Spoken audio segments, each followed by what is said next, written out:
नमस्कार, हर हर महादेव, राधे राधे, जय श्री राम, सत श्री अकाल। केम छो? मैं आशा करता हूँ आप सब ठीक होंगे, स्वस्थ होंगे और अपनों का ख्याल रख रहे होंगे। साथ ही खुद भी पॉजिटिव होंगे और आसपास के लोगों को भी पॉजिटिव रख रहे होंगे। आज आपके लिए मैं आचार्य राजकुमार कुछ ऐसा लेकर हाजिर हुआ हूँ जो आप सभी के लिए उपयोगी है। राशि चक्र का दूसरा नक्षत्र जो 13 डिग्री से 20 मिनट से 26 डिग्री 40 मिनट तक फैला है और मेष राशि में निवास करता है। अश्वनी नक्षत्र और भरणी दोनों ही नक्षत्र पूरी तरह से मंगल द्वारा शासित मेष राशि के अंदर ही निवास करते हैं। भरणी नक्षत्र का स्वामी शुक्र है। मंगल पौरुष शक्ति को दर्शाता है और शुक्र नारी शक्ति को। नारी और पुरुष शक्ति के मिलन से ही इस राशि की अस्तित्व की रचनात्मक क्षमता की संभावना दिखाई देती है। भरणी नक्षत्र का मूल गुण रजस है और इसकी गतिविधियां प्राथमिक और माध्यमिक स्तर पर देखी जा सकती है, लेकिन तीसरा स्तर तमस द्वारा शासित है। इस नक्षत्र की मूल प्रेरणा अर्थ द्वारा संचालित गतिविधि है। इस नक्षत्र के 3 प्रक्षण अर्थ है। इस नक्षत्र का प्रतीक है योनि, जो नारी की प्रजनन शक्ति का प्रतीक है। दूसरे स्तर पर शक्ति तत्व का इसमें निवास है।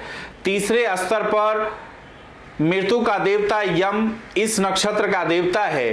भरणी मेष राशि में 3 धुंधले तारों से बना है। नक्षत्र और इसकी आकार की बात कर रहे तो भरणी का शब्द का अर्थ है जो भरण पोषण करती है। नारी की प्रजनन शक्ति के प्रतीक योनि को भी भाग कहा गया है। वैदिक दर्शन के अनुसार योनि या भाग को भारतीय कर्म कांड में विशेष महत्व दिया गया है। सतही तौर पे यह आद्रिक विलास का प्रतीक मालूम पड़ता है, लेकिन गहन स्तर पर यह सार्वभौमिक सिद्धांत का संचालन करता है जो आत्मा लोगों को एक छोर से दूसरे छोर पर ले जाता है। भाग का दूसरा अर्थ शुभ है, जो यह संकेत देती है कि भरणी एक सरणी है जिसके माध्यम से दैविक शक्ति जगत के प्रकट रूप को पोषण देती है। वैदिक दर्शन के अनुसार व्यक्त या प्रकट रूप को 2 प्राथमिक शक्तियां हैं, शिव तत्व और शक्ति तत्व। ये ब्रह्मांड के सक्रिय और निष्क्रिय सिद्धांत है। अश्वनी शिव शक्ति के प्रतीक और भरणी शक्ति की प्रतीक है। अश्वनी का स्वामी केतु है और भरणी का शुक्र। ये ग्रह विकास की प्रक्रिया को जन्म देने में अत्यंत महत्वपूर्ण भूमिका अदा करते हैं। केतु का संचलन मानसिक स्तर पर होता है और यह विश्व को अंत प्रज्ञा के माध्यम से समझता है। यही कारण है कि अश्वनी जीवन की सूक्ष्मताओं को केवल मनोवैज्ञानिक स्तर पर ही समझता है, जबकि शुक्र का संचालन भौतिक स्तर पर होता है और इसके लिए कुछ भी निर्वैयक्तिक नहीं रह जाता, क्योंकि निर्वैयक्तिक और भौतिक हुए बिना कोई भी यह अनुभव नहीं कर सकता कि इस ग्रह पर जीवन कैसे होता है। मृत्यु का देवता यम भरणी का मुख्य देवता है। यम का मुख्य काम यही है कि वह शरीर से पृथक होने वाली आत्मा को एक प्रकार का सहारा या शरण देता है, जब तक कि यह आत्मा अपनी नई यात्रा शुरू नहीं कर देती। यम का नाम ही लोगों के मन में आतंक पैदा कर देता है, लेकिन यम बहुत ही महत्वपूर्ण भूमिका का निर्वाह करता है, क्योंकि यह पर्यावरण को स्वच्छ रखता है और आत्माओं को इधर उधर भटकने के लिए छोड़ नहीं देता जब तक कि वे नए शरीर में प्रवेश नहीं कर लेती। वस्तुतः यम मनुष्य के प्राचीन पूर्वजों में से एक है। यम के दूसरे अर्थ का व्यापक प्रयोग यौगिक क्रियाओं में किया जाता है। यम नियम के अनुसार शक्ति की प्रक्रिया को शुद्ध रखने के लिए मनुष्य को कई क्रियाओं करनी पड़ती है। यम के मूल तत्व है अहिंसा, सत्य, असत्य, चोरी न करना और शौच, अर्थात शुद्ध जीवन जीना।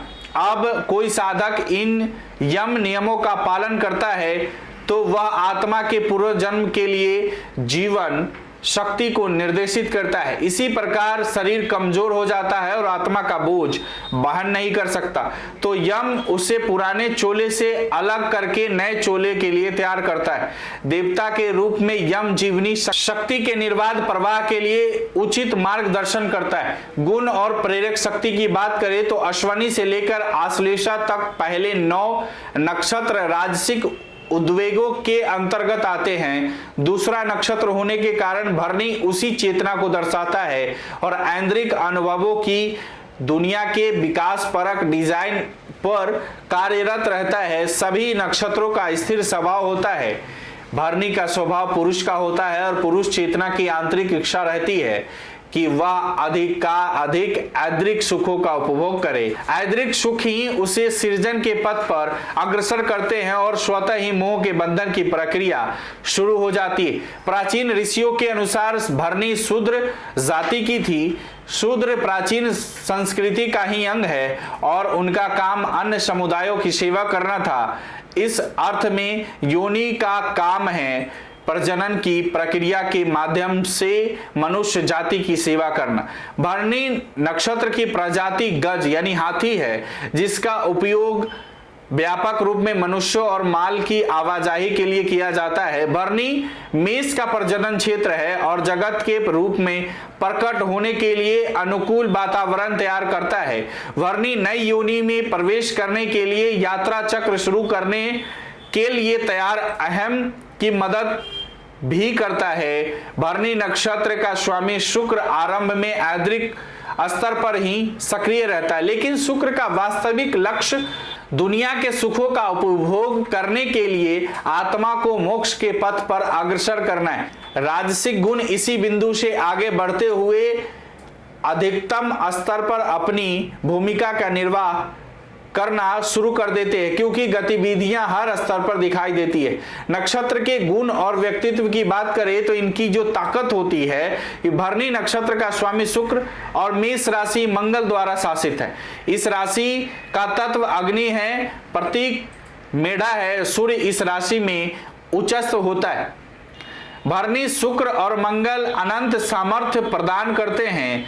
यह एक ऐसा आवश्यक वातावरण निर्मित करने में सक्षम है जहां एक विलक्षण प्रकार की जीवनी शक्ति का उदय होने लगता है। इस समन्वय से यह भी संकेत मिलता है कि बड़ा से बड़ा स्वप्न या इच्छा भी वास्तविकता में बदली जा सकती है, बशर्ते कि संकल्पना स्पष्ट हो। यदि एक बार चीज को बो दिया जाए और वह अंकुरित होने वाला हो, उसमें एक वृक्ष के रूप में विकसित होने की पूरी संभावना होती है, बशर्ते कि इसका उचित रूप में पोषण किया जाता रहे। मन अपने दृढ़ आपकी एकाग्र होने लगता है, क्योंकि आप बहुत समय तक मेहनत के फल से वंचित नहीं रह सकते। आरंभिक सफलता से लंबी और लगभग असंभव से दिखने वाली यात्रा का मार्ग प्रशस्त होने लगता है।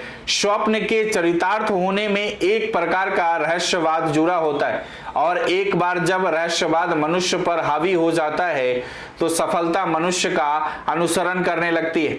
स्वप्न के चरितार्थ होने में एक प्रकार का रहस्यवाद होता है, और एक बार जब रहस्यवाद मनुष्य पर हावी हो जाता है तो सफलता मनुष्य का अनुसरण करने लगती है। उनकी अधिकार क्षमता, नेतृत्व के गुण और शक्ति उन्हें लगभग अजेय बना देता है।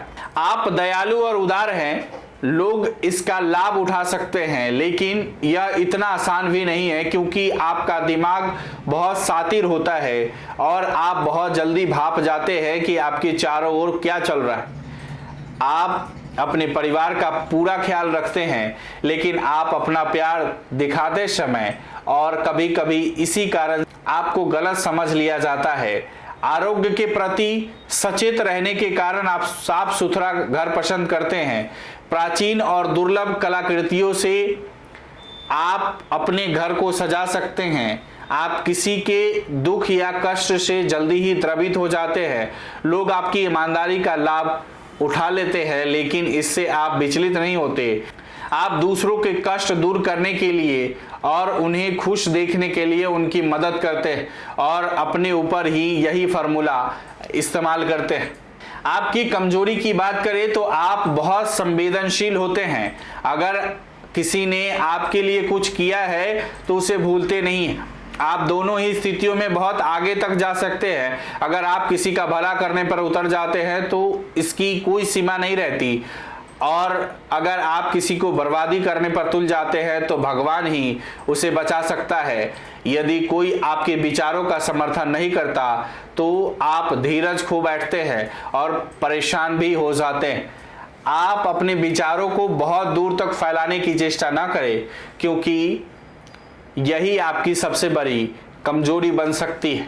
अगर आपको यह वीडियो अच्छी लगी हो तो इसे फेसबुक और यूट्यूब पर शेयर और लाइक जरूर करें। इसी तरह और भी वीडियो देखने के लिए जुड़े रहें। गणपति ज्योतिष संस्थान से अपने विचार हमें कमेंट बॉक्स में जरूर भेजें। राधे राधे।